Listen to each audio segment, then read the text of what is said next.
इस सदी के सबसे महान लोगों में से एक एप्पल के फाउंडर स्टीव जॉब्स की 2005 में स्टैनफोर्ड यूनिवर्सिटी में दी गई स्पीच अब तक दुनिया की मोस्ट पावरफुल, मोटिवेशनल और लाइफ चेंजिंग स्पीचेस में से एक मानी जाती है, जिसे शाहरुख खान से लेकर संदीप माहेश्वरी तक जिंदगी में एक बार सुनना तो जरूर रिकमेंड करते हैं। स्टीव जॉब्स जो एप्पल के फाउंडर थे, उनकी स्टैनफोर्ड वाली एक स्पीच है 20 मिनट की। अगर आप में से बाकी लोगों ने नहीं देखी है तो आई स्ट्रांगली रिकमेंड यू कि एक बार आप जा करके यूट्यूब पे वो जरूर देखें, क्योंकि इस स्पीच में स्टीव जॉब्स ने अपनी पूरी लाइफ को सिर्फ 3 कहानियों के जरिए बहुत खूबसूरती से बताया है, ताकि आप, हम और हमारे जैसे कई करोड़ों लोग उन्हीं की तरह असल मायनों में एक सक्सेसफुल और फुलफिलिंग लाइफ जी सकें। तो हम स्टीव जॉब्स की लाइफ के 50 साल के एक्सपीरियंस और नॉलेज को शेयर करने वाले हैं स्टीव जॉब्स की स्पीच और उन्हीं के शब्दों में।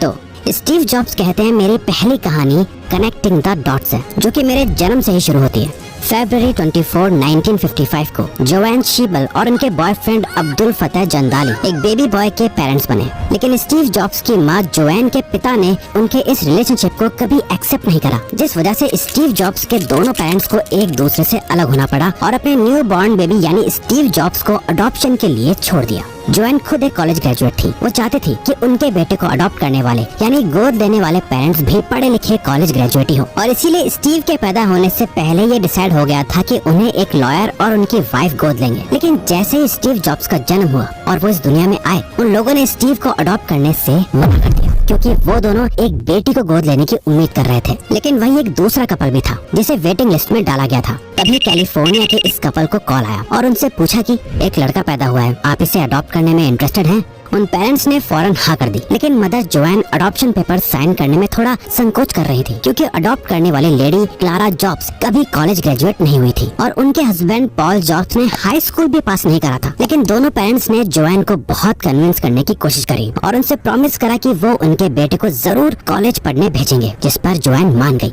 पॉल और क्लारा जॉब्स ने इस बेबी को अडॉप्ट करा, जिसका नाम उन्होंने रखा स्टीवन पॉल जॉब्स, और इस तरह स्टीव जॉब्स की कहानी की शुरुआत हुई। और 17 साल बाद अपने इन पेरेंट्स की सारी जन पूंजी लगवा के स्टीव फाइनली एक महंगे कॉलेज में गए। इतने पैसे लगाने के 6 महीने बाद स्टीव को कॉलेज की पढ़ाई में कोई वैल्यू नजर नहीं आ रही थी। उन्हें नहीं पता था कि उन्हें जिंदगी में क्या करना है, और कॉलेज भी उनकी मदद नहीं कर रहा था, जहाँ बस वो अपने पेरेंट्स की पूरी जिंदगी की सेविंग्स को खर्च कर रहे हैं। और फिर वो एक डिसीजन लेते हैं, जो कि था कॉलेज क्विट करने का। वो बस इस होप में कॉलेज छोड़ देंगे कि सब कुछ आगे जाके ठीक हो ही जाएगा। उस टाइम ये डिसीजन लेना उनकी जिंदगी की सबसे बड़ी बेवकूफी लग रही थी। उन्हें बहुत डर लग रहा था, लेकिन ये उनकी लाइफ का सबसे बेस्ट डिसीजन साबित हुआ। कॉलेज छोड़ने के साथ ही वो उन क्लासेस को भी छोड़ चुके थे जो उन्हें पसंद नहीं थी, और अब वो उन चीजों पे फोकस कर पा रहे थे जिसमें उनका एक्चुअल में इंटरेस्ट था। लेकिन ये सब इतना आसान नहीं था। उनके पास खाने को नहीं होता था, तो वो 5 सेंट्स में कोक की खाली बॉटल्स बेचा करते थे। हर संडे 7 मील चल के हरे कृष्णा मंदिर जाते थे ताकि उन्हें फ्री में खाने को मिल सके।